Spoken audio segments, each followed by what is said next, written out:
افکار و خیالات کے اظہار کے لیے میں اپنے ایوان سے ایک انتہائی مستند اور معتبر شخصیت کو پیش کر رہا ہوں۔ خوبصورت سوچتے ہیں، خوبصورت پیرہن دیتے ہیں۔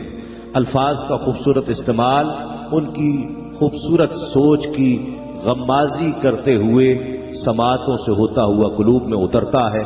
بہت کم عمری میں اللہ رب العزت نے اپنے محبوب کے ذکر کے طفیل انہیں عزتوں سے نوازا، اچھے انداز، اچھی آواز سے نوازا، اچھی سوچ سے نوازا۔ ملتمس ہوں فاضل نوجوان، مبلغ و مدرس حب مصطفیٰ صلی اللہ علیہ وآلہ وسلم حضرت علامہ ثاقب رضا مصطفی سے تشریف لائیں اور اپنے افکار و خیالات کا اظہار فرمائیں۔ بسم اللہ الرحمن الرحیم، الحمدللہ رب العالمین، والصلاة والسلام علی سید الانبیاء والمرسلین۔ قال اللہ تعالی وتبارک فی القرآن المجید والفرقان الحمید۔ بسم اللہ الرحمن الرحیم، والعصر ان الانسان لفی خسر الا الذین آمنوا وعملوا الصالحات وتواصوا بالحق وتواصوا بالصبر۔ صدق اللہ مولانا العظیم وصدق رسولہ النبی الکریم الرؤوف الرحیم۔ اللہم نور قلوبنا بالقرآن وزین اخلاقنا بالقرآن وادخلنا الجنة بالقرآن ونجنا من النار بالقرآن۔ قال اللہ تعالی وتبارک فی شان حبیبہ مخبرا وعامرا، ان اللہ وملائکتہ یصلون علی النبی یا ایھا الذین آمنوا صلوا علیہ وسلموا تسلیما۔ الصلاۃ والسلام علیک یا رسول اللہ وعلی آلک واصحابک یا محبوب رب العالمین۔ تمام حمد و ثنا، تعریف و توصیف اللہ جل مجدہ الکریم کی ذات پاک کے لیے، جو خالق کائنات بھی ہے اور مالک ششہات بھی۔ اللہ جل وعلا کی حمد و ثنا کے بعد حضور نبی اکرم شفیع امم، رسول محتشم، نبی مکرم، اللہ کے پیارے، امت کے سہارے، رب کے محبوب، دانائے غیوب، مالک رقاب امم، فخر عرب و عجم، والی کون و مکان، سیاہ لا مکان، سید انس و جاں، سرور لالا رخاں، نیر تاباں، سر نشین مہوشاں، ماہ خوباں، شہنشاہ حسینہ، تتمہ دوراں، سر خیل زہرہ جمالاں، جلوہ صبح ازل، نور ذات لم یزل، باعث تکوین عالم، فخر آدم و بنی آدم، نیر بطحا، رازدار ما اوہا، شاہد ما طغا، صاحب علم نشرہ، معصوم آمنہ، احمد مجتبیٰ، حضرت محمد مصطفیٰ صلی اللہ علیہ وسلم کے حضور ناز میں اپنی عقیدتوں، ارادتوں اور محبتوں کا خراج پیش کرنے کے بعد عزت و وقار کی مسندوں پہ جلوہ گر معزز محترم مہمانان عالی قدر، علماء کرام، معزز سامعین، خواتین و حضرات، السلام علیکم ورحمۃ اللہ وبرکاتہ۔ چند لمحوں کے لیے آپ کے سامنے حاضر ہوں اور چند باتیں آپ کے گوش گزار کر کے اپنی گفتگو کو سمیٹ لوں گا۔ اللہ تعالیٰ میری زبان پہ کلمۃ الحق جاری فرمائے۔ قرآن مجید سے سورۃ العصر کی تلاوت کرنے کا شرف حاصل کیا، اسی کے ضمن و ذیل میں چند باتیں آپ کے گوش گزار کروں گا۔ بظاہر مختصر سی صورت ہے،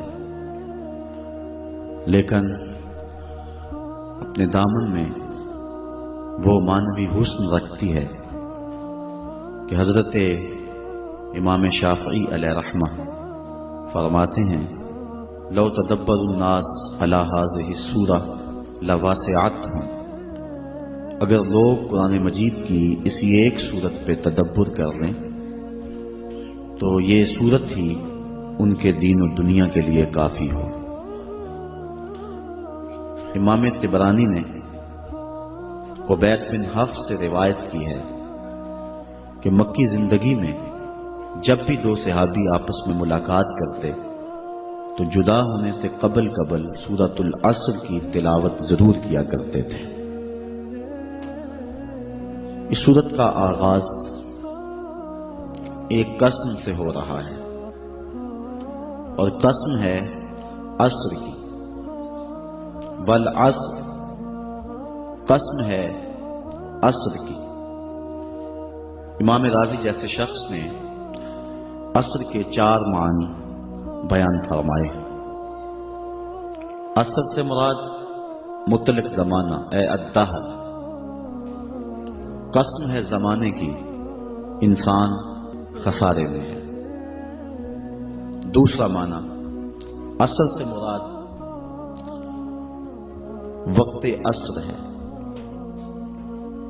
جب سورج ڈھل جائے اور ہر چیز کا سایہ اس کے اصلی سائے سے 2 گنا ہو جائے تو اس وقت سے لے کر کے غروب تک وقت عصر ہوتا ہے۔ جس طرح اللہ تعالیٰ نے چاشت کے وقت کی قسم سورۃ الضحیٰ میں فرمائی، یہاں سورۃ العصر میں اللہ نے عصر کے وقت کی قسم فرمائی۔ تیسرا معنی، عصر سے مراد نماز عصر ہے۔ نماز عصر کی اہمیت کے پیش نظر نماز عصر کی قسم فرمائی گئی ہے۔ چوتھا معنی جس کو امام راضی نے بیان فرمایا، امام قرطبی بھی بیان فرماتے ہیں، اور میں اس پر ہی چند باتیں آپ کی گوش گزار کرنی ہے۔ عصر سے مراد وہ کہتے ہیں زمانہ خاص ہے، اور اس سے مراد زمانہ رسالت مآب صلی اللہ علیہ وآلہ وسلم ہے۔ فرمایا محبوب مجھے قسم تیرے زمانے کی، انسان خسارے میں ہے۔ اس کی دلیل امام راضی ارشاد کرتے ہوئے فرماتے ہیں کہ جس طرح سورۃ البلد میں اللہ تعالیٰ نے اپنے محبوب کے مکان کی قسم فرمائی تو سورۃ العصر میں محبوب کے زمان کی قسم فرمائی۔ تو ارشاد فرمایا محبوب مجھے تیرے مکان کی بھی قسم، مجھے تیرے زمان کی بھی قسم۔ سورۃ البلد میں ارشاد فرمایا محبوب مجھے اس شہر کی قسم۔ یہ سورت بالاتفاق سورت مکی ہے، اس پر کوئی مفسرین کی دوسری رائے موجود نہیں ہے۔ تو پھر حاضہ کا اشارہ قریب کے لیے ہے، تو اس شہر سے مراد شہر مکہ ہے۔ تو مکہ کی قسم کیوں فرمائی گئی؟ شہر مکہ عزتوں کا ظرف ہے، اس میں اللہ کا گھر کعبۃ اللہ ہے، مقام ابراہیم ہے، چاہے زمزم ہے، صفا اور مروہ اللہ کی نشانیاں ہیں۔ یہ وہ بابرکت شہر ہے جس کے چپے چپے پہ برکتیں پھیلی ہوئی۔ خیال اس سمت جاتا ہے کہ شاید اس شہر کی قسم اس لیے فرمائی گئی ہو کہ یہاں اللہ کا گھر کعبہ ہے، چاہے زمزم ہے، دیگر عزتوں کی جگہیں ہیں، لیکن اگر بات کو یوں ہی تشنا چھوڑ دیا جاتا تو شاید جو ہمارے دل میں ہے کوئی زبان پہ نہ لانے دیتا، اور اگر ہم زبان پہ لاتے تو عقیدتوں کا شاخسانہ قرار دیا جاتا۔ لیکن اللہ تعالیٰ نے آگے خود ہی وضاحت فرما دی کہ اے لوگوں میں شہر مکہ کی قسم کیوں فرما رہا ہوں۔ عزتوں کی جگہیں اپنی جگہ پہ، لیکن اس شہر کی قسم اس لیے فرما رہا ہوں وَأَنْتَ حِلٌّ بِهَذَا الْبَلَدِ، محبوب اس شہر کی گلیوں میں تو چلتا رہا ہے، اس شہر کی ہواؤں نے تیری سانسوں کو چوما ہوا ہے، اس لیے میں اس شہر کی قسم فرما رہا ہوں۔ علماء کے مابین اس میں اختلاف ہے کہ مکہ افضل ہے یا مدینہ افضل۔ بعض نے کہا مکہ افضل، دلائل دیے، بعض نے کہا مدینہ افضل، اس پہ دلائل دیے۔ لیکن ایک شخص کی بات مجھے بڑی پسند آئی۔ ایک محقق کہتا ہے کہ جب حضور مکے میں تھے تو مکہ افضل تھا، جب مدینے میں آ گئے تو مدینہ افضل ہو گیا۔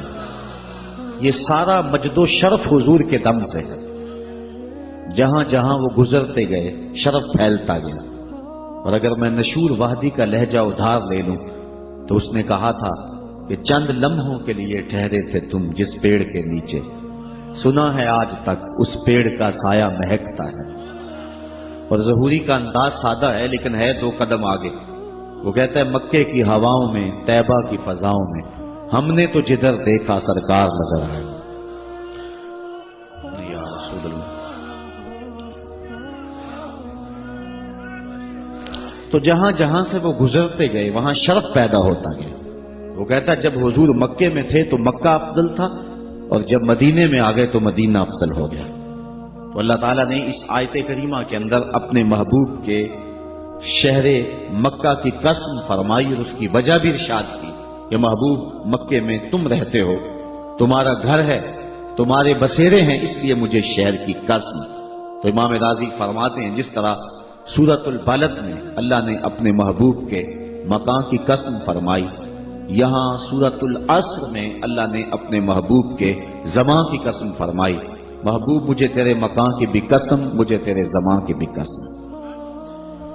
والعصر اس سے مراد ہے محبوب کا زمانہ. قسم ہے محبوب کے زمانے کی، کیونکہ مجد و شرف محبوب کے زمانے میں ہے. بغداد میں ایک شخص روٹیاں بیچتا تھا، جو تازی روٹی وہ 1 روپے کی، جو باسی روٹی وہ 2 روپے کی.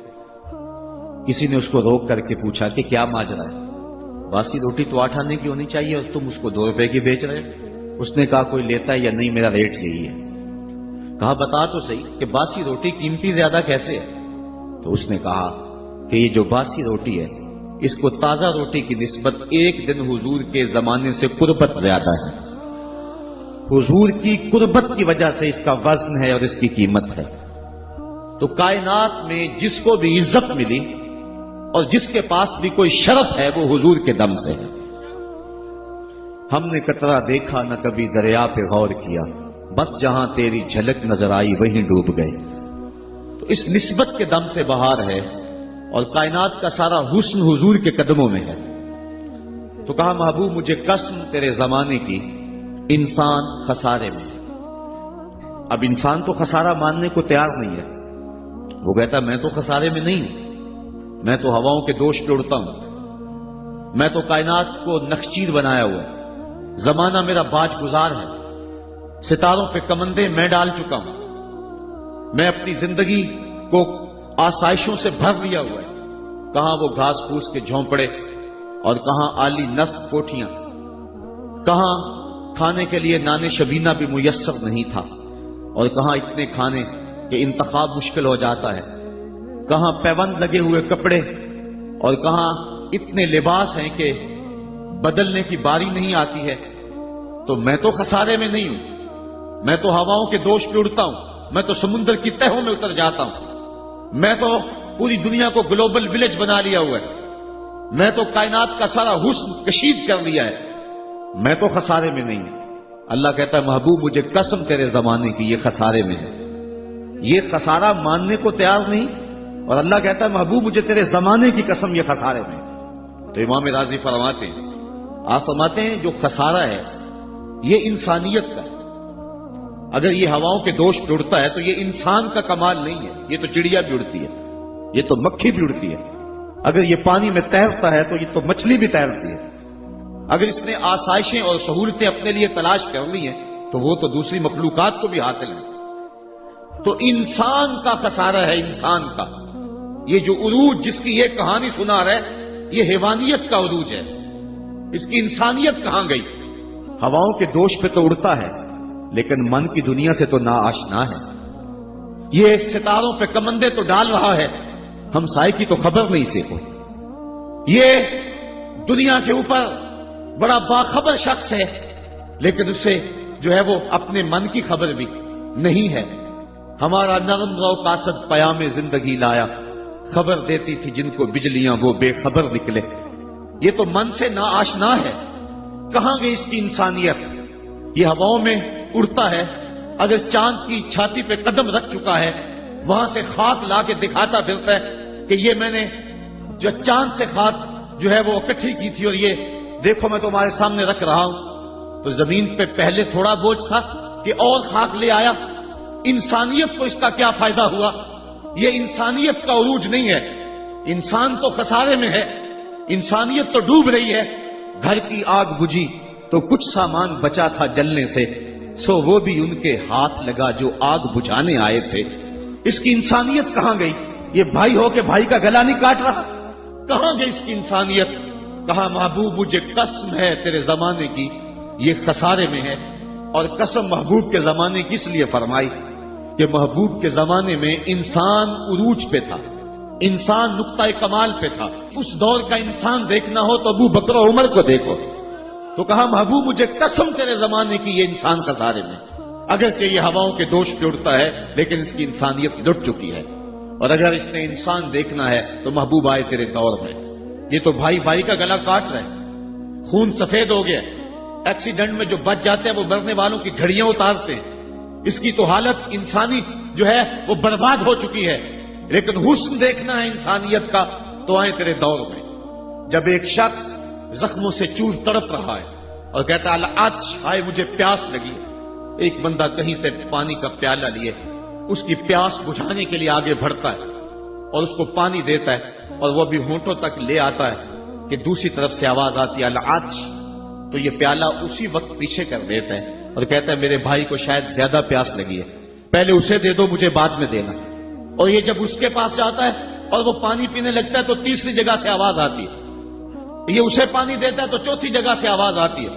حتیٰ کہ 7 اشخاص کے پاس پانی لے کے جاتا ہے اور ہر ایک آگے ترجیح دیتا ہے.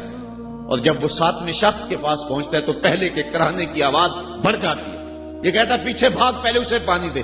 اور جب یہ پلٹ کے آتا ہے تو اس کی روح پرواز کر جاتی. پھر دوسرے کے پاس جاتا ہے تو اس کی روح پرواز کر جاتی ہے. پانی کا ایک پیالہ اور 7 آدمی زندگی اور موت کی کشمکش میں نزا کا عالم اور ایک دوسرے کو ترجیح دے رہے ہیں. کہا یہ تھا حسن انسانیت کا. محبوب جو تیرے زمانے میں تھا، مجھے قسم تیرے زمانے کی یہ انسان خسارے میں ہے. اگر خسارے سے بچنا ہے تو دامن محمد کا تھامنا ہو. الا الذین آمنوا کا بیان اس پہ گواہی دے رہا ہے. تو یہ انسان کا خسارہ ہے، انسانیت کا خسارہ ہے.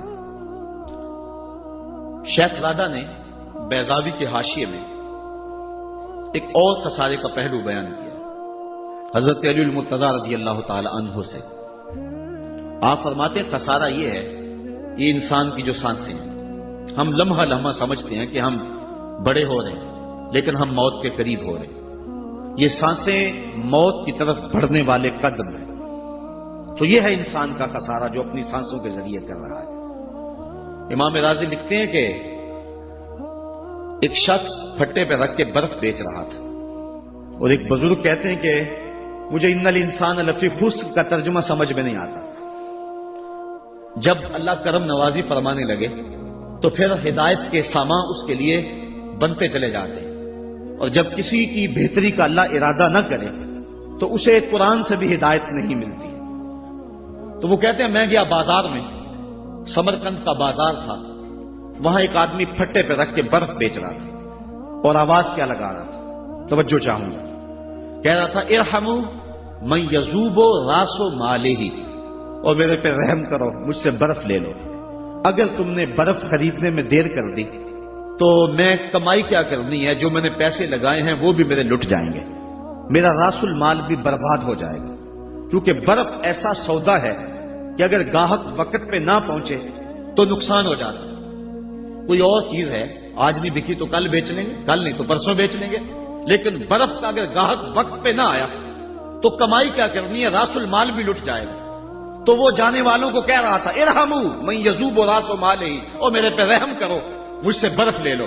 اگر تم نے دیر کر دی تو میرا اثاثہ بھی لٹ جائے گا، میرا راس المال بھی برباد ہو جائے گا. تو وہ بزرگ فرماتے ہیں جب اس نے یہ بات کہی تو مجھے ان الانسان لفی خسر کا ترجمہ سمجھ میں آ گیا. میں نے کہا کہ ہم بھی اپنے سانسوں کی برف کو پگھلا رہے ہیں، اور قطرہ قطرہ جس طرح برف پگھلتی ہے، سانس سانس کر کے زندگی پگھل رہی ہے. اگر جلدی جلدی ان سانسوں کے بدلے میں نیکیاں لے لیتے ہیں تو یہ زندگی بچ جائے گی، ورنہ یہ زندگی برف کی طرح پگھل رہی ہے. ان الانسان لفی خسر، انسان خسارے کا سودا کر رہا ہے، لمحہ لمحہ موت کے قریب ہو رہا ہے. یہ سمجھ رہا ہے میں بڑا ہو رہا ہوں لیکن یہ چھوٹا ہو رہا ہے. جب گنتی الٹی شروع ہو جائے تو کام جلدی زیرو پر آ جاتا ہے. کسی کی 60 سے، کسی کی 70 سے، کسی کی 100 سے گنتی الٹی شروع ہے اور لمحہ لمحہ ہم موت کی طرف بڑھ رہے ہیں. یہ انسانیت کا خسارہ ہے. ایک مفسر ہوا تبا تبائی ہے تو ویسے ڈاماڈول، لیکن بات بڑی پتے کی لکھ گیا. وہ کہتا خسارے کا ایک اور پہلو بھی ہے اور اس پہ میں آپ کی تھوڑی سی توجہ بھی چاہوں گا. وہ کہتا ہے خسارہ یہ ہے کہ اللہ نے ایک شے کو ایک حسن دیا ہے تو دوسرے حسن سے اسے محروم رکھا ہے، تو وہ شے کہتی ہے کہ میں خسارے میں. اس کی مثال وہ کہتا ہے یہ پھول ہیں، ان میں خوشبو ہے لیکن روشنی نہیں ہے. اندھیرے میں آپ ان سے چراغاں نہیں کر سکتے. تو پھول کہیں گے ہم خسارے میں، ہمارے میں خوشبو تو ہے لیکن روشنی نہیں ہے. چاند میں روشنی ہے لیکن اس میں خوشبو نہیں ہے. تو چاند کہتا ہے میں خسارے میں، کہ میرے میں روشنی تو بڑی ہے، میرے دم سے کائنات میں اجالے تو پھیل جاتے لیکن خوشبو نہیں ہے، میں خسارے میں. ایک بچہ کہتا ہے میرے میں بچپنے کی معصومیت تو ہے لیکن جوانی کا بانکپن نہیں ہے، لہذا میں خسارے میں. ایک جوان کہتا ہے میرے میں جوانی کا حسن تو ہے لیکن بڑھاپے کا تجربہ نہیں ہے، لہذا میں خسارے میں. اور ایک بوڑھا کہتا ہے کہ میرے میں بڑھاپے کا تجربہ تو ہے لیکن اب بچپنے کی وہ معصومیت کا، وہ کاغذ کی کشتی، وہ بارش کا پانی. اور اقبال کہتا ہے، آپ کے شہر اقبال میں آیا ہوں، وہ کہتا ہے کہ جنبش زنجیر در سے لطف آتا تھا مجھے. وہ کنڈی بھی ہلتی تھی تو اس سے بھی لطف آ جاتا تھا. آج تو نغمے بھی نہیں نہ بہلاتے، لیکن اس بچپن میں کنڈی کے ہلنے سے بھی لطف آ جاتا تھا تو غم بھول جایا کرتے تھے. وہ کیا کسی نے کہا تھا کہ اپنے جل جانے کا بھی احساس نہیں تھا، جلتے ہوئے شعلوں کو چھیڑا کرتے تھے. اب تو ایک آنسو بھی رسوا کر جاتا ہے، بچپن میں جی بھر کے رویا کرتے تھے. اب تو وہ رونے کا حسن بھی نہیں نہ رہا. تو کہا کہ میرے پاس بڑھاپے کا تجربہ تو ہے لیکن بچپنے کی معصومیت نہیں ہے، لہذا میں خسارے میں ہوں.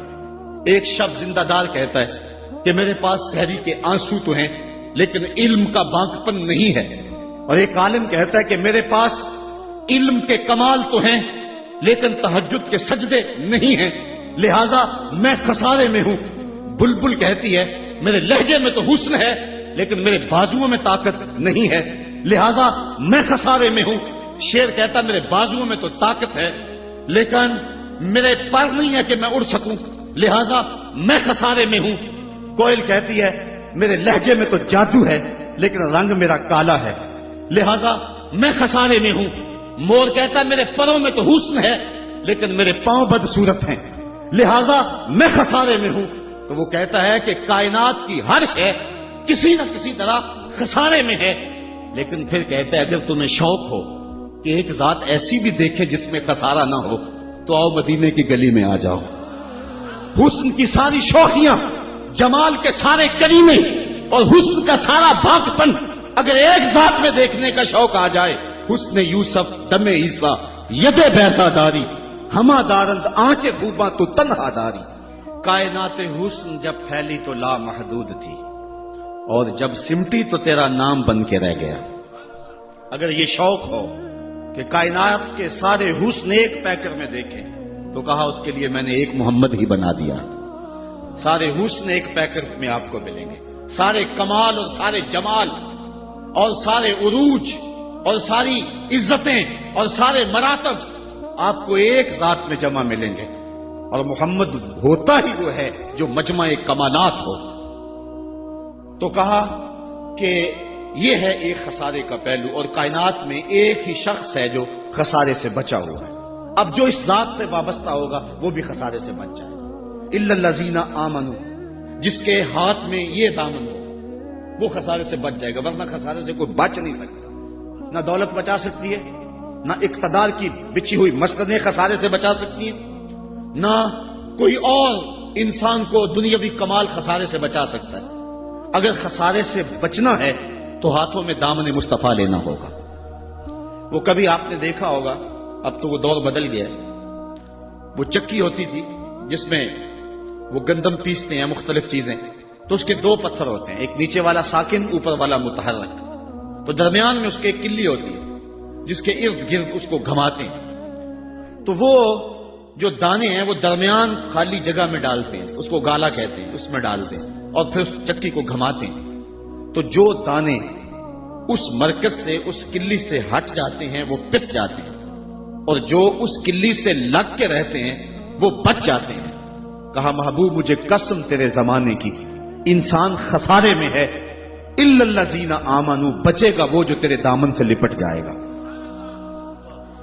اور یہ میں مفہوم ایمان کا جو آپ کے سامنے دامن مصطفیٰ سے تمسک اختیار کرنا، یہ میری جذباتیت کا کمال نہیں، حقیقت ہی ہے۔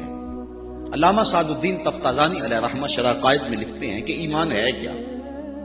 آپ فرماتے ہیں الایمان ہی تصدیق بما جاء بہ النبی صلی اللہ علیہ وسلم، حضور کے علاوہ ایمان ہو ہی نہیں سکتا، یہ ممکن ہی نہیں ہے۔ اور یہ بات بھی ذہن میں بٹھا لیں کہ حضور سے ذہنی تعلق کا نام ایمان نہیں ہے، حضور سے قلبی تعلق کا نام ایمان ہے۔ اور یہ میرے مسلک کی پہچان ہے، صرف ذہنی تعلق کا نام ایمان نہیں ہے، قلبی تعلق کا نام ایمان ہے۔ اس کو مزید سہل کروں تو حضور کو نبی جاننے کا نام ایمان نہیں ہے، نبی ماننے کا نام ایمان ہے۔ ورنہ کتنے لوگ تھے جانتے تھے لیکن ایمان نہ لائے۔ الذین آتیناہم الکتاب یعرفونہ کما یعرفون ابناءہم، جن کو ہم نے کتاب دی وہ ایسے جانتے تھے جس طرح بیٹوں کو جانا کرتے، لیکن اس کے باوجود ایمان نصیب نہیں ہوا۔ ایمان جاننے کا نام نہیں ہے، ایمان ماننے کا نام ہے۔ پھول کو بلبل جانتی نہیں مانتی ہے، اگر مانتی نہ ہوتی تو پھول کے گرد رقص سے بسمل کے تماشے نہ کرتی۔ شمع کو جانتے سارے ہیں لیکن مانتا صرف پروانہ ہے۔ تو ایمان جاننے کا نام نہیں ہے، ایمان ماننے کا نام ہے۔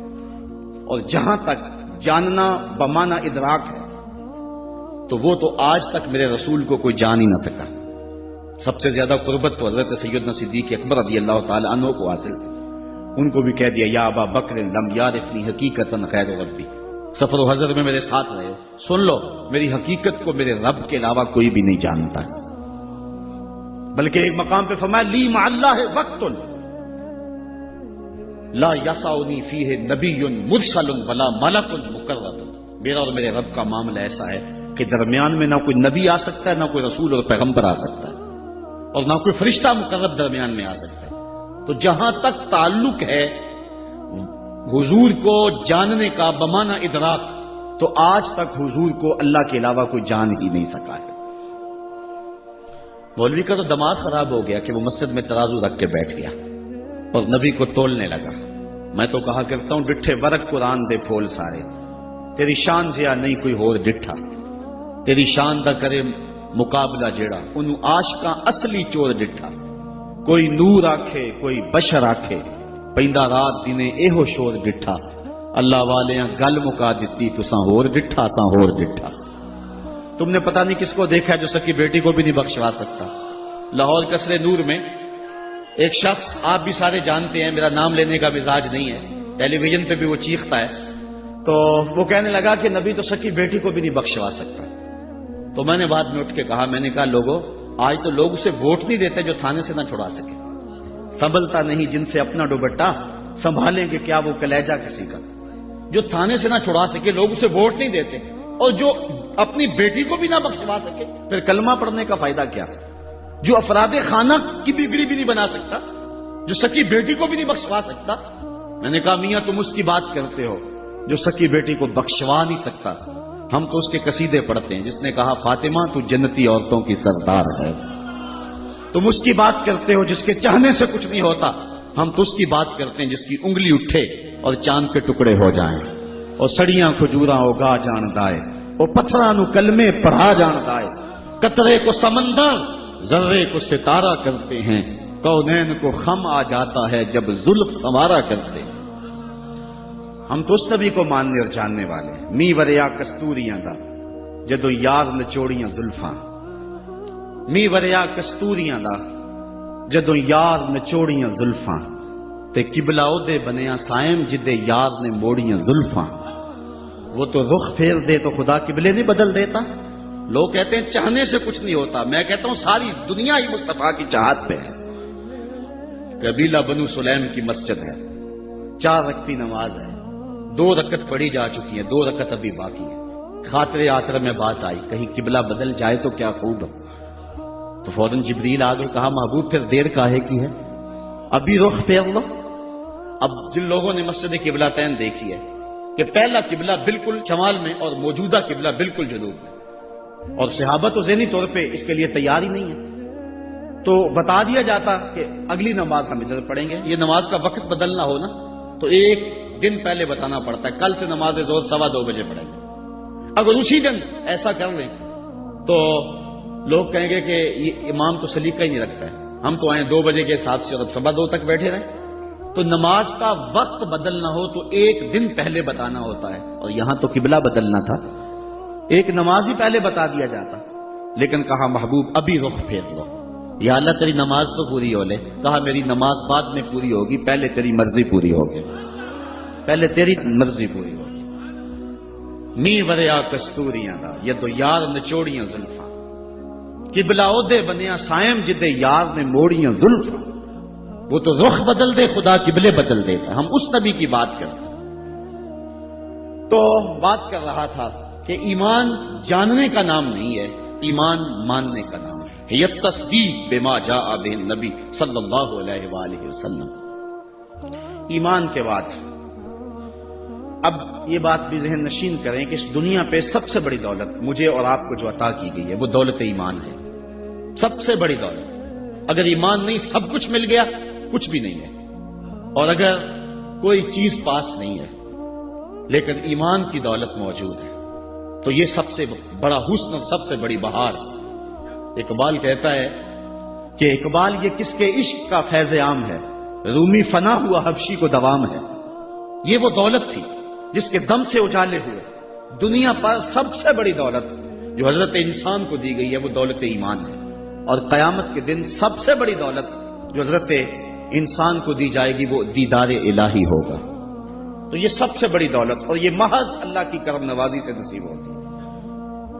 انسان کی زندگی کے اچھے اعمال بعض اوقات ایمان کے نصیب ہونے کا سبب بن جاتے ہیں، یہ کبھی کبھی ایسا ہوتا ہے، لیکن ہوتی محض توفیق خداوندی۔ اس کی مثال جس طرح المجاشی فرزدق شاعر کا دادا حضور کی خدمت میں حاضر ہوتا ہے اور آقا کریم کی خدمت میں حاضر ہو کر کے اسلام کی دولت سے مالا مال ہوتا ہے، اور پھر عرض کرتا ہے حضور میں نے اپنے زمانہ جاہلیت میں 360 بچیوں کو زندہ درگور ہونے سے بچایا، تو کیا مجھے اس نیک عمل کا جو زمانہ جاہلیت میں نے کیا اس کا کوئی صلہ ملے گا؟ چونکہ شاعر تھے اور شاید بڑا گداز اور نرم دل ہوتا ہے، وہ تو شاخ سے ٹوٹتے ہوئے پھول کو بھی برداشت نہیں کر سکتا۔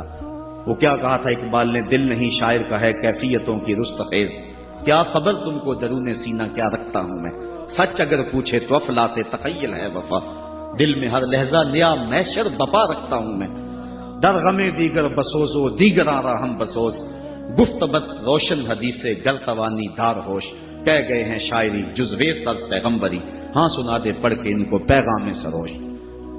امیر منائی نے غالباً کہا تھا کہ خنجر چلے ہم پہ، خنجر چلے کسی پہ ہم، اور تڑپے جو ہم امیر تو درد سارے جہاں کے ہمارے جگر میں۔ اور اقبال نے آنکھ سے تشبیہ دی شاعر کو ایک جگہ پہ، مبتلا درد ہو کوئی عذر روتی ہے آنکھ، کس قدر ہم درد سارے جسم کی ہوتی ہے آنکھ۔ تو جب کوئی ظالم باپ اپنی بیٹی کو زندہ درگور کرنے لگتا تو یہ کہتا کہ میں تڑپ اٹھتا، گابن اونٹنیاں دے کر کے اس بچی کی جان چھڑا لیتا۔ اس طرح میں نے 360 بچیوں کی جان چھڑائی، کیا زمانہ کفر میں کیے گئے میرے اس نیک عمل کی مجھے کوئی جزا ملے گی؟ تو حضور نے مسکرا کے فرمایا کہ تجھے اس کی جزا مل تو گئی ہے کہ اللہ نے تجھے ایمان عطا فرما دیا۔ تو کبھی ایسا ہوتا ہے، لیکن اگر ایمان نہیں ہے تو اعمال کی جزا نہیں ہے۔ اسی لیے الا الذین آمنوا وعملوا الصالحات، اعمال کی جزا بصورت ایمان اگر مل جائے تو مل جائے، اور اگر ایمان نہیں ہے تو پھر آخرت میں لا خلاف کوئی حصہ نہیں ہے۔ الا الذین آمنوا وعملوا الصالحات، انسان خسارے میں ہے۔ خسارے سے بچے گا وہ جس کے دامن میں 4 چیزیں ہیں، ایک ایمان، اور دوسرا اعمال صالحہ۔ ایمان کی زینت ہے، ہمارے احناف کے نزدیک اعمال نفس ایمان میں داخل تو نہیں کیونکہ وہ مجرد تصدیق قلبی کا نام ہے، لیکن ایمان کا حسن جو ہے وہ اعمال ہے۔ آج ہمارا حال یہی ہے کہ دعوی ایمان ہمارے پاس موجود ہے لیکن مسلمانوں والے اعمال ہمارے پاس نہیں ہیں۔ تیرے صوفے ہیں فرنگی، تیرے قالی ہیں ایرانی، خون کے آنسو رلاتی ہے جوانوں کی تن آسانی، ہر کوئی مست مئے ذوق تن آسانی ہے، تم مسلمان ہو یہ انداز مسلمانی ہے، حیدری فقر ہے نئے دولت عثمانی ہے، تم کو اسلاف سے کیا نسبت روحانی ہے، وہ معزز تھے زمانے میں مسلمان ہو کر اور تم خار ہوئے ہو تارک قرآن ہو کر۔ آج ہم صرف دعوے کی حد تک ہیں، شکوے میں اقبال جب چیخ چیخ کے کہتا ہے کہ تیرے کعبے کو جبینوں سے بسایا ہم نے، نو انسانی کو غلامی سے چھڑایا ہم نے، صفائے داہر سے باطل کو مٹایا ہم نے، تیرے قرآن کو سینوں سے لگایا ہم نے، پھر بھی گلا ہے ہم سے کہ وفادار نہیں، ہم وفادار نہیں تو بھی تو دلدار نہیں۔ تو جب اس کا جواب آتا ہے تو سنیے، لہجہ تھوڑا سا بدلا کہ میرے کعبے کو جبینوں سے بسایا کس نے، نو انسانی کو غلامی سے چھڑایا کس نے، صفائے دہر سے باطل کو مٹایا کس نے، میرے قرآن کو سینوں سے لگایا کس نے، تھے تو آبا وہ تمہارے ہی مگر تم کیا ہو، ہاتھ پہ ہاتھ درے منتظر فردا ہو۔ ذرا کبھی اپنے اندر جھانک کر کے دیکھا کہ ہم ہیں کہاں اور کس جگہ پہ کھڑے ہوئے۔ آج ہم مسلمان ہونے کی بات کرتے ہیں، لیکن کبھی دیکھیں کہ ہمارے عمل کی پوزیشن اور حالت کیا ہے، آج ہم کس جگہ پہ کھڑے ہوئے ہیں۔ لالو لکشمن پرشاد نے ایک کتاب لکھی عرب کا چاند، اور یہ ایک ہندو رائٹر ہے، اور اس میں اس نے حضور کی سیرت اتنے خوبصورت اور دل فریب پیرائے میں بیان کی کہ گویا سطروں کے اندر چراغ ہی رکھ دیے ہیں۔ تو کسی نے سوامی لکشمن پرشاد سے پوچھا کہ تو نے مسلمانوں کے نبی پر اتنی خوبصورت سیرت کی کتاب لکھی ہے، تو حضور کا غلام کیوں نہیں بن جاتا؟ تو جو اس نے جواب دیا، اگر ہم اس پہ تھوڑا سا تفکر کریں تو وہ ہماری آنکھیں کھول دینے کے لیے کافی ہے، لیکن اگر ہم اس پہ غور نہ کریں تو وہ ایک گاڑی ہمارے روڈ پہ چلتی ہے، اس کے پیچھے لکھا ہوا عقل نہ ہو تو موجہ ہی موجہ۔ بات یہ ہے، بات سوچنے والوں کے لیے ہوتی ہے۔ تو سوامی نے جواب دیا تھا کہ جب میں نے حضور کی سیرت لکھنے کے لیے امہات کتب سیر کو پڑھا تو یہ جذبہ میرے سینے میں بھی گڑائیاں لینے لگا کہ میں اس نبی کا غلام کیوں نہیں بن جاتا، لیکن جب میں مسلمانوں کے کردار کو دیکھتا ہوں تو میں کہتا ہوں میں ہندو ہی ٹھیک ہوں۔ ہمارا کردار لوگوں کے ایمان کے راستے میں رکاوٹ بنا، اور ایک زمانہ تھا کہ ہماری میتیں بھی ایمان دیا کرتی تھی۔ امام محمد کا جب جنازہ اٹھا تو پورا بصرہ امڑ آیا، یہودی عیسائی کہنے لگے مسلمانوں کا امام جا رہا ہے اور اس کا آخری دیدار ہے، چلو تم بھی آخری دیدار میں شامل ہو جاؤ، جنازے میں شامل ہو جاؤ۔ لوگ ذوق و شوق کی فراوانی میں آگے بڑھ بڑھ کے جنازے کی چارپائی کو کندھا دے رہے تھے۔ تو اگر کسی عیسائی اور کسی یہودی کا جی چاہا کہ میں بھی مسلمانوں کے امام کے جنازے کی چارپائی کو کندھا دوں تو ہمیں تاریخ بتاتی ہے پھر جس کا کندھا امام محمد کے جنازے کی چارپائی کو چھوا اس کے لبوں پہ کلمہ جاری ہو گیا۔ ہمارے بزرگوں کی تو لاشیں بھی کلمہ دیا کرتی تھیں، اور آج ہماری زندہ لاشیں لوگوں کے ایمان کے راستے کے اندر رکاوٹ بنی ہوئی۔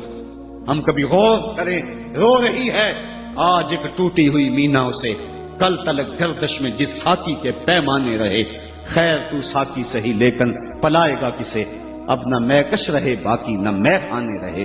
رو رہے ہیں آج وہ دشت جنو پرور جہاں، رقص میں لیلا رہی لیلا کے دیوانے رہے، وائے ناکامی متائے کارواں جاتا رہا، کارواں کے دل سے احساس زیاں جاتا رہا۔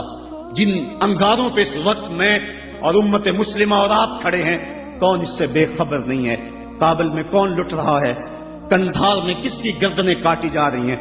اور شبرغان کے اندر کس کے بالوں کو نوچ کر کے زخموں میں تیزاب چھڑکا جا رہا ہے؟ غزہ کی پٹی میں کس کے بچے ذبح کیے جا رہے ہیں؟ موصل میں ام احمد کس محمد بن قاسم کو پکار رہی ہے؟ کندھار میں، کابل میں، دشت لیلا میں، تورا بورا میں، کشورا میں اور دریائے آمو کے دونوں کناروں پر جو قیامت بپا ہے، کبھی ہم نے احساس کیا 1 ارب 40 کروڑ انسان اس وقت خانمہ برباد ہیں، 56 اسلامی ریاستیں آج بے بس نظر آتی ہیں، اور بے حسی کی ایسی چادر اوپر تنی ہوئی ہے کہ کسی کو احساس ہی نہیں ہو رہا، اور متاع کارواں بھی لٹا چلا جا رہا ہے۔ ہم تو صرف 313 تھے اور دنیا کو ناکو چنے چبوا کے رکھ دیے۔ تاریخ اس واقعہ کو کبھی نہیں بھول سکتی جب ابو جہل نے اپنا سفیر بھیجا اور اپنا جاسوس بھیجا عمیر کہ جا مسلمانوں کو دیکھ کر کے آ کتنے، تو واپس آ کے اس نے جو خبر دی وہ بڑی حوصلہ افزا تھی، اس کے لیے حوصلہ افزا تھی۔ اس نے صنادید قریش کو اکٹھا کر کے کہا کہ یہ عمیر کی رپورٹ سنو، یہ کہتا صرف 3 اونٹ کھا سکیں گے، یعنی 300 سے اوپر نیچے، ان کے پاس اسلحے بھی پورے نہیں ہیں۔ تو میری مشاورت یہ ہے صبح لڑائی کی نوبت نہیں آئے گی. رسیاں اکٹھی کرو, صبح انہیں پکڑیں گے, اونٹوں کی پشتوں پہ جکڑیں گے اور جا کے حرم کعبہ کی دیواروں کے ساتھ باندھ دیں گے. جو بعد میں دور دور سے لوگ آیا کریں گے ان کو ان کا تماشا دکھایا کریں گے. یہ نئے لوگ تھے جنہوں نے ایک نئے دین کی داغ بیل ڈالی تھی. جب یہ ساری باتیں وہ کر چکا تو عمیر نے جو بات کہی تاریخ نے اس کو محفوظ کیا. عمیر کہنے لگا تم کہتے ہو رسیاں اکٹھی کرو, میں اس قوم کو دیکھ کے آیا ہوں, اگر میری بات مانتے ہو تو رات کی تاریکی میں بھاگ سکتے ہو تو بھاگ جاؤ. واللہ میں نے ایسے لوگ دیکھے, اس کے لفظ ہیں ولیکن رایت یا معاشر قریش البلایا تحمل المنایا. اے قریش کے سرداروں اتنا بھی تکبر میں نہ ہو, میں ان آنکھوں سے دیکھ کر کے آیا ہوں کہ یثرب کی اونٹنیاں اپنی پشتوں پہ نری موتیں اٹھا کے لے آئی ہیں اور وہ زخمی سانپوں کی طرح پیچو تاب کھا رہے ہیں, اور کل ان میں سے کوئی مرے گا نہیں جب تک تم میں سے ایک ایک کو لڑ نہیں جاتا. تو اگر تمہارے اتنے لوگ مارے جائیں تو افسوس ہے تمہارے جینے پہ. تم کہتے ہو رسیاں اکٹھی کرو, میرا مشورہ ہے رات کی تاریکی میں بھاگ سکتے ہو تو بھاگ جاؤ. پھر اگلے دن عظیمت کی جو داستان مسلمانوں نے رقم کی, اس دن کو میرے رب نے بھی یوم فرقان کہہ کے پکارا. آج اگر ہم دیکھیں اپنے آپ کو, ہم کس جگہ پہ کھڑے ہیں؟ 1 ارب 40 کروڑ انسان اور یہ ہجوم اور 56 اسلامی ریاستیں, اور آج ہمارے اوپر جو حال ہے, آج ہے رسوا زمانے میں کلاه لالا رنگ, جو سراپا نازتے ہیں آج مجبور نیاز. آج ہم جس جگہ پہ کھڑے ہوئے کون نہیں جانتا ہے, ہر سمجھ دکھ ہی دکھ پھیلا ہوا ہے. ہمیں بڑی سنجیدگی سے سوچنے کی ضرورت ہے اور اپنے عمل کے محاسبے کی ضرورت ہے.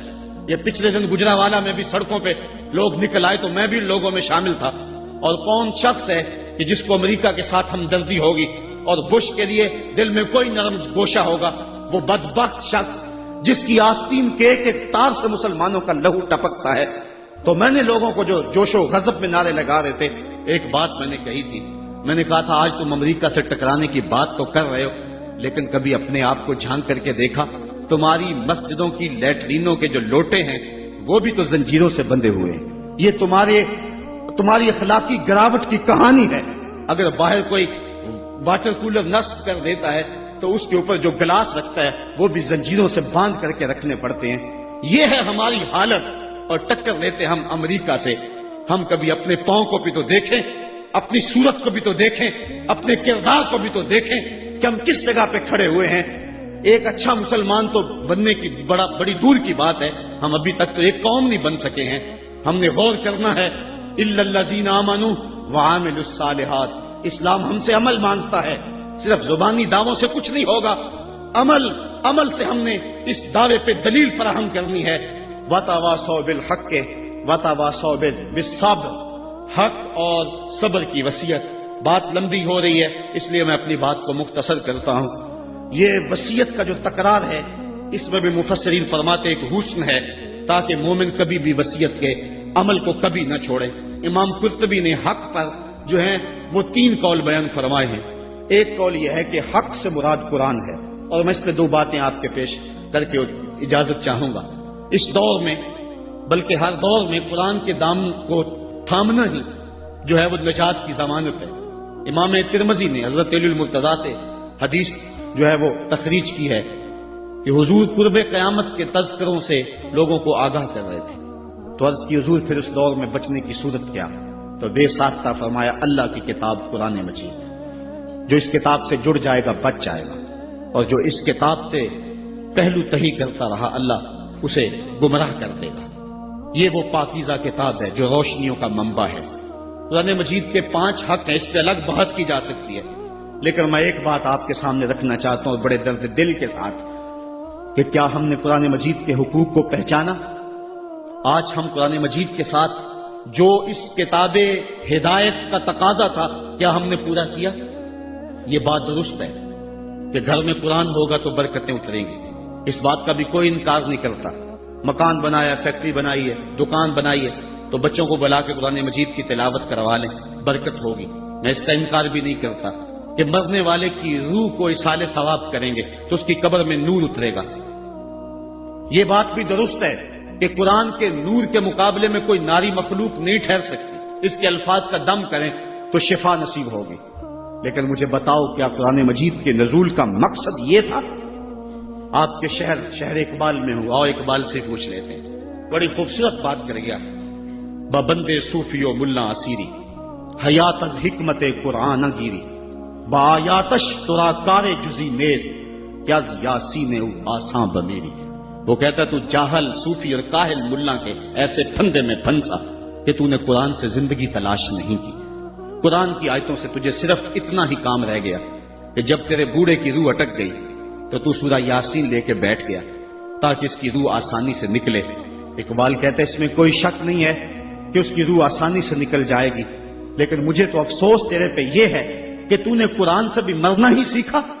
جس قرآن سے تو نے مرنا سیکھا، کاش اس قرآن سے تو نے جینا بھی سیکھ لیا ہوتا۔ اس کا ایک ایک حرف زندگی بخش ہے، اس کا ایک ایک لفظ نور بانٹتا ہے، حیات آفری ہے اس کی آیتیں، اور یہ کتاب برکت ہی نہیں، کتاب ہدایت بھی ہے، یہ کتاب رحمت لوگوں کو زندگیاں دیتی ہے، حیات بخش ہے یہ کتاب، اس سے وابستگی اختیار کرنے والا زندگی کا حسن پا جاتا ہے۔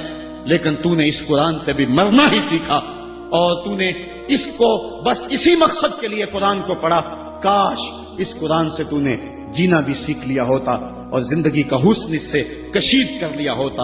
وَتَوَاصَوْا بِالْحَقِّ، حق سے مراد جو ہے وہ قرآن ہے، وَتَوَاصَوْا بِالصَّبْرِ، اور صبر سے مراد ایک تو دکھوں پہ صبر ہے، شدائد پہ صبر ہے، اور امام قرطبی اور امام رازی اور دیگر ائمہ تفسیر لکھتے ہیں اس سے مراد عبادت پر تسلسل یہ بھی مراد ہے، صبر سے مراد استقامت علی الدین بھی مراد ہے، اور صبر سے مراد جو ہے وہ مشکل حالات میں دین کے دامن کو تھامے رکھنا یہ بھی مراد ہے۔ آج میری اور آپ کی حالت یہ ہے کہ آج ایک فیشن کے طور پہ یہ بات کہی جاتی ہے جی دین پہ چلنا بڑا مشکل ہے۔ میں پوچھتا ہوں دین پہ آج چلنا مشکل ہے یا جب بلال حبشی چلے تھے تو اس وقت چلنا مشکل تھا؟ آج تو ہم مسجد میں آئے تو قالین بچھے ہوئے تھے، گرم پانی دستیاب تھا، ہیٹر چل رہے تھے، اور ہم کہتے دین پہ چلنا بڑا مشکل ہے۔ ذرا ان سے پوچھو جن کی چمڑی بھی ادھیڑ کے رکھ دی گئی، جن کے جسموں کو لوہے کی کنگھیوں سے چھید دیا گیا، لیکن انہوں نے نہیں کہا تھا کہ دین پہ چلنا مشکل ہے۔ حضرت بلال حبشی کو جو ہے وہ سنگریزوں پہ کھینچا جاتا ہے اور وہ کنکر ان کے جسم میں کھپ جاتے ہیں اور کھینچ کر کے پھر نکالا جاتا ہے، کبھی تپتے ہوئے کوئلوں پہ ان کو رکھا جاتا ہے، امیہ بن خلف چنگارتا ہے بلال رک جاؤ چمڑا ادھیڑ دیں گے، لیکن بلال مسکرا کے کہتا ہے تو تر شروع ہو کے گالی ہزار دے، یہ وہ نشہ ہی نہیں جسے ترشی اتار دے۔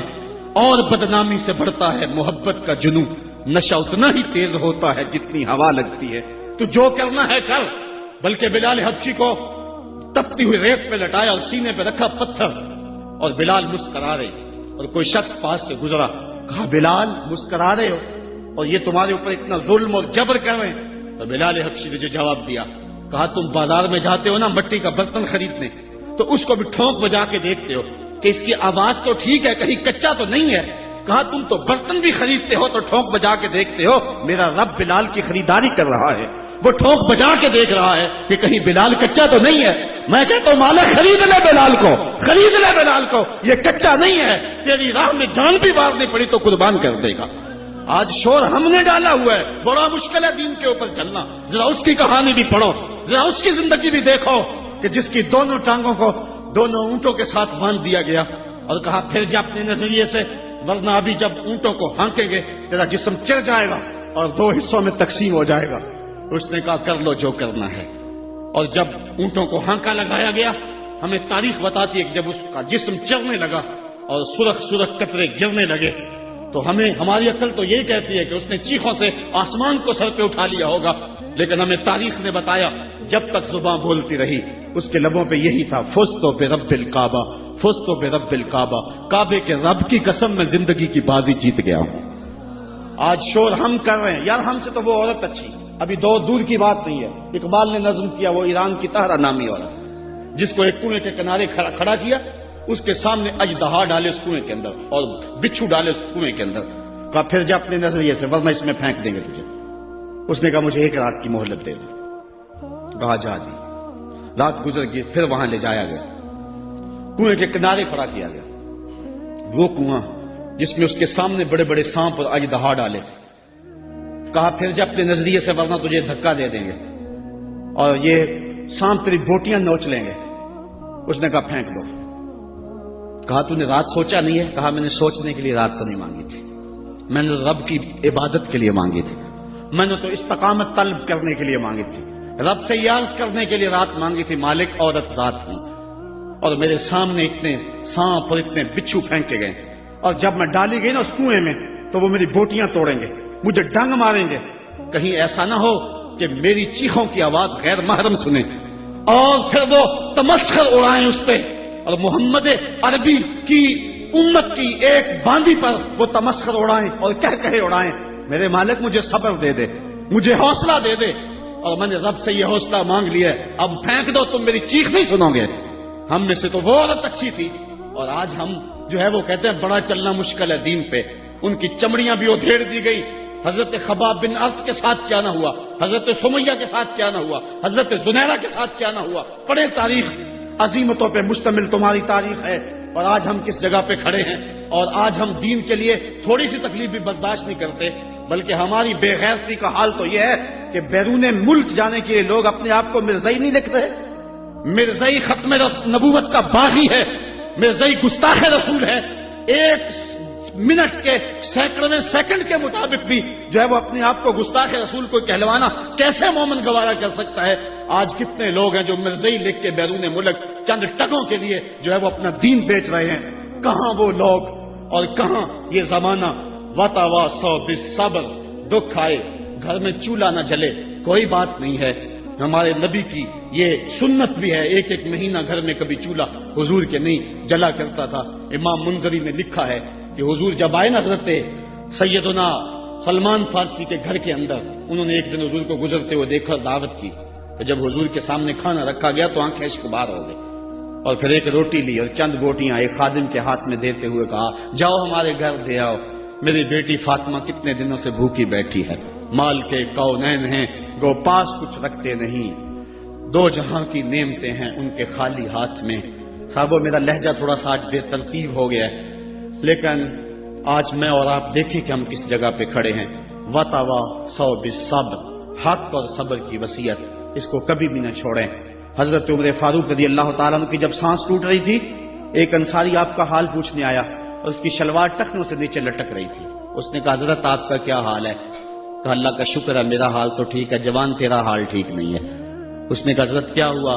کہا یہ شلوار اوپر کر لے، یہ تہبند اوپر کر لے، ایک تو تیرے کپڑے ناپاک ہونے سے بچ جائیں گے، دوسرا تیرا رب بھی راضی ہو جائے گا۔ اور اس کے بعد آپ کی سانس ٹوٹ گئی اور دائی اجل کو لبیک کہہ گئے۔ تو وصیت کے عمل کو آج ہم نے چھوڑ دیا ہوا ہے، اور آج ہماری جو حالت ہے اور جس جگہ پہ ہم کھڑے ہیں اسی کشتی کو ہے خوف تلاطم صد ہے منہ موڑ دیے تھے جس نے بڑھتے ہوئے طوفانوں کے۔ ہم ٹوٹتے تھے تو زمانہ ہمیں راستہ دیتا تھا، دنیا ہماری باج گزار تھی اور ہم کائنات کے حکمراں تھے، لیکن آج وہ لمحے، وہ اندلس کی کہانیاں اور وہ سسلی اور سکلیا کے اندر جو کچھ ہماری جو ہے وہ عظیمتوں کی کہانیاں تھیں، آج کہاں ہے؟ آج کابل میں، کندھار میں، قلعہ جنگی میں، دشت لیلا میں، تورا بورا میں، تقریب میں، موصل میں، بغداد میں، القدس میں، کشمیر میں، دریائے آمو کے دونوں کناروں پر اور ڈل جھیل کے اندر تیرتی ہوئی لاشیں آج کیا کہانی بتا رہی ہیں، اور ہم کس جگہ پہ کھڑے ہیں۔ صاحبو ہمیں پوری طرح سے یکسوئی سے آگے بڑھنے کی ضرورت ہے، اور سورۃ العصر ہمیں جس سمت بلا رہی ہے یہ اس عصر اور اس زمانے کا تقاضا ہے۔ اللہ تعالیٰ میرے بے ترتیب جملوں کو اپنی بارگاہ میں قبول فرمائے، اور وہ رب ایسا فرماتا ہے اشہد و بلال عند اللہ اشہد، بلال کی اشہد بھی اللہ کے ہاں اشہد ہے، تو اللہ تعالیٰ میری اشہد کو قبول کر لے اور میرے لفظوں کا درد دلوں میں اتار دے، اور اللہ امت کو کھویا ہوا مقام عطا فرما دے۔ کار ما آخر شدو آخر زما کار نشد، مشتے خاکے ماں غبارے کوچائے یارے نشد۔ ورنہ جی تو نہیں چاہتا تھا کہ بات کو چھوڑوں، جی چاندہ اس رات نو میں محشر دی فجر تک روک لواں، جے وس چلے میرا تے سونے نو حشر تک روک لواں۔ نہ نظر کرم دی چات مکے، نہ یہ بات مکے، نہ یہ رات مکے، مگر دل کے ارمانہ پورے ہوئے تھے ابھی، یہ غضب ہو گیا کہ سحر ہو گئی۔ ان کی زلفیں جدھر بھی بکھرتی گئی، گیت گاتی ہوئی شب ادھر ہو گئی۔ ان کی آنکھوں میں ایسا نشہ تھا فراز، جس نے دیکھا وہی لڑکھڑاتا گیا۔ اس سمت ہی بہاروں کے رخ پھر گئے، جس طرف کے نشیلی نظر ہو گئی۔ چاند گہنا گیا، مہر شرما گیا، حسن ہر ایک شے کا سوا ہو گیا، ان کے آنے کا یارو مزہ آ گیا، پوری دنیا ہی شیر و شکر ہو گئی۔ کن کی کنجی ہے جس کی زباں وہ نبی، جس کی قرآن ہے داستاں وہ نبی، ان کی نظروں کی وسعت کی کیا بات ہے، جب بنی ہم پہ ان کو خبر ہو گئی۔ تم سے فریاد ہے اے گنبد خضرا والے، کعبے والوں کو ستاتے ہیں کلیسا والے۔ وآخر دعوانا حضرت علامہ فاضل نوجوان ثاقب رضا مصطفی افکار و خیالات کا اظہار فرما رہے تھے۔ بقول ان کے بے ترتیب الفاظ انہوں نے قلوب و اذہان میں جو تلاطم بپا کیا ہے، میری دعا ہے کہ اللہ رب العزت اس کا اثر تادیر قائم رکھے۔ جھنجھوڑ دینے والے افکار خوبصورت دل فریب نہیں دل نشیں انداز کے ساتھ انہوں نے پیش کیا کہ چہرہ گردش ماحول نکھر جائے گا، ایٹمی دور کا انسان سدھر جائے گا۔ اے نئے دور تجھے امن کی حاجت ہے اگر، اے نئے دور تجھے امن کی حاجت ہے اگر، تھام لے دامن سرکار سنور جائے گا۔ اے نئے دور تجھے امن کی حاجت ہے اگر، تھام لے دامن سرکار سنور جائے گا۔ کہ یہ آرزو نہیں کہ قائم یہ سر رہے، یہ آرزو نہیں کہ قائم یہ سر رہے، میری دعا تو ہے کہ تیرا سنگ در رہے، میری دعا تو ہے کہ تیرا سنگ در رہے۔ اور اے ساقی تیری خیر تیرے میں کدے کی خیر، اے ساقی تیری خیر تیرے میں کدے کی خیر، ایسی پلا کہ جس کا نشہ عمر بھر رہے، ایسی پلا کہ جس کا نشہ عمر بھر رہے۔ اور شعر قابل توجہ ہے، سب احباب بالخصوص صاحبان تصوف کی خصوصی توجہ چاہوں گا کہ فرقت کی سختیاں مجھے منظور ہیں مگر، فرقت کی سختیاں مجھے منظور ہیں مگر، اتنا ضرور ہو کہ تجھے بھی خبر رہے، اتنا ضرور ہو کہ تجھے بھی خبر رہے۔ اور اے جانے جاں تو ہی تو ہے مقصود کائنات، اے جانے جاں تو ہی تو ہے مقصود کائنات، میرا نشان رہے نہ رہے تو مگر رہے، میرا نشان رہے نہ رہے تو مگر رہے۔ یہ آرزو نہیں کہ قائم یہ سر رہے، میری دعا تو ہے کہ تیرا سنگ در رہے، میری دعا تو ہے کہ تیرا سنگ در رہے۔